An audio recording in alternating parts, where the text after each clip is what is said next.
Hello friends, എന്ന് പറയുന്നത് ഗംഭീരമായൊരു അപ്ഡേറ്റാണ്. നമ്മുടെ സ്വന്തം രാജ്കുമാർ പെരീസാമിയുടെ പുതിയ മൂവി ആയിട്ടുള്ള നമ്മുടെ ധനുഷും മെഗാസ്റ്റാർ മമ്മൂട്ടിയൊക്കെ ആയിട്ടുള്ളൊരു മൂവിയാണ് വരാൻ പോകുന്നത്. അതിൻ്റെ ഷൂട്ടിംഗ് മൊത്തം പൂർത്തിയായെന്നാണ് ഇപ്പോൾ വരുന്ന അപ്ഡേറ്റുകൾ.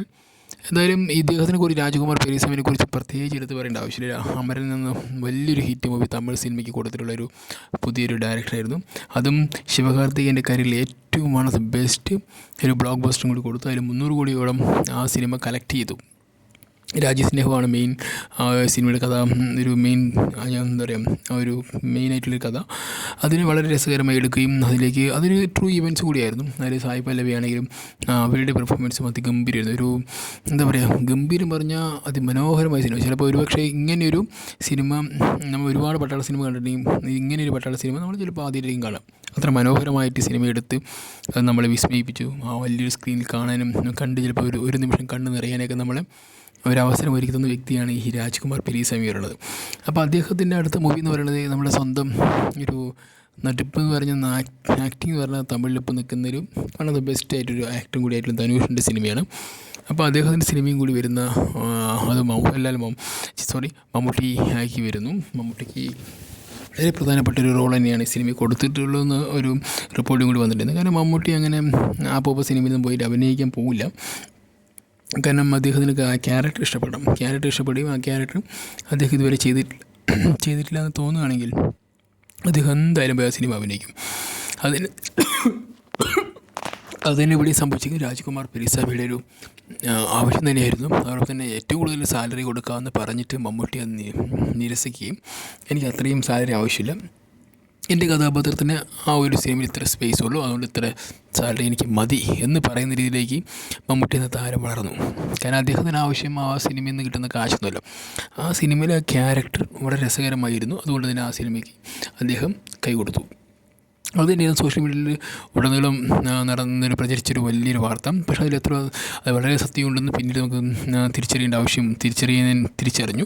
കാരണം എന്താ വെച്ചാൽ അത്രയും വലിയൊരു എമൗണ്ട് ഓഫർ ചെയ്തിട്ടും ഒരുപക്ഷെ മമ്മൂട്ടി എന്ന ആക്ടർ തന്നെ ആ ക്യാരക്ടർ വരികയാണെങ്കിൽ ആ സിനിമയ്ക്ക് ഒരു പ്രത്യേകതരം ഒരു വീക്ഷണോ അല്ലെങ്കിൽ പ്രത്യേകതരം ഒരു പെർഫോമൻസിൽ ഓറിയൻറ്റഡ് ആയിട്ട് സിനിമ മാറും. അത് എല്ലാവരും ശ്രദ്ധിക്കപ്പെടും എന്നും കൂടി കണ്ടിട്ട് വേണം ചിലപ്പോൾ അദ്ദേഹത്തിന് ഇത്രയും ഒരു റിസ്ക് എടുത്ത് ഇങ്ങനെയൊരു സിനിമയ്ക്ക് വിളിക്കുകയും അത് ഇത്രയും ഒരു ഓഫർ കൊടുക്കുകയും ചെയ്തു. പക്ഷേ അത് വളരെ നിസ്സാരമായിട്ട് അദ്ദേഹം നിരസിച്ചു. സിനിമ ക്യാരക്ടറിൽ നിരസിച്ചത് അത്രയും വലിയ ഓഫർ പണം നിരസിച്ച് എനിക്ക് കുറച്ച് ക്യാഷ് മതി എന്ന് പറഞ്ഞ് അദ്ദേഹം മാറുകയും അതിനുശേഷം ആ സിനിമ ചെയ്യുകയും ഇപ്പോൾ ആ സിനിമ പൂർത്തിയായി.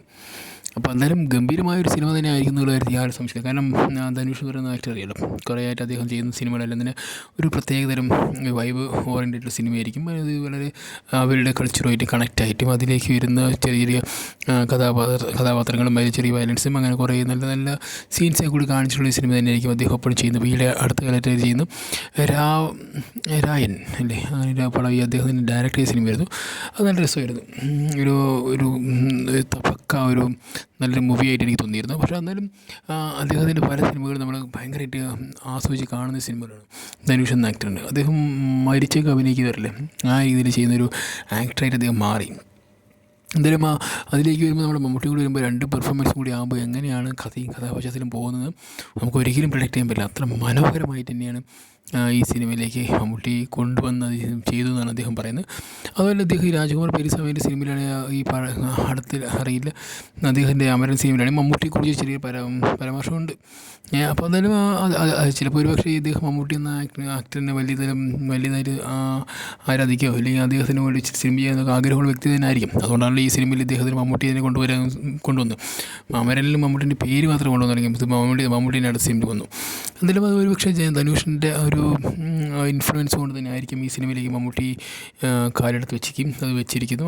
അതോടൊപ്പം തന്നെ ഈ സിനിമ പൂർത്തിയാക്കാൻ കഴിഞ്ഞത് അതുകൊണ്ട് തന്നെ ആയിരിക്കും. കാരണം മമ്മൂട്ടിക്ക് അറിയാം ആര് എവിടെ എങ്ങനെ പോകണം എന്നുള്ളതിന് വളരെ വ്യക്തമായി അറിയാം. അപ്പോൾ എന്നാലും ഈ സിനിമ എന്നാലും അതിഗംഭീരമായൊരു പെർഫോമൻസ് ഓറിയൻറ്റഡ് ആയിരിക്കും എന്നുള്ള കാര്യത്തിലും സംശയം ആർക്കുമില്ല. കാരണം എന്തായാലും വളരെ പെട്ടെന്ന് തന്നെ ഇതിൻ്റെ മറ്റു അപ്ഡേറ്റുകൾ സിനിമ ലോകത്തിലേക്ക് വിടും എന്ന് തന്നെയാണ് ഞാനും വിശ്വസിക്കുന്നത്. അങ്ങനെ വിടുകയാണെങ്കിൽ നിങ്ങൾക്ക് ഞാൻ ഏറ്റവും ആദ്യം തന്നെ എത്തിക്കുന്നതായിരിക്കും എന്തായാലും അപ്ഡേറ്റും. ഓക്കെ ഗൈസ്, അപ്പോൾ എന്തായാലും എല്ലാവരും ടേക്ക് കെയർ.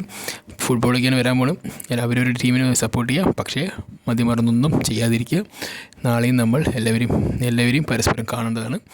ഏതിൻ്റെയും പേരിൽ നമ്മൾ ഒരിക്കലും വിദ്വേഷങ്ങളോ പകയോ വെച്ച് പുലർത്തരുത്. Okay, take care, bye bye, see U.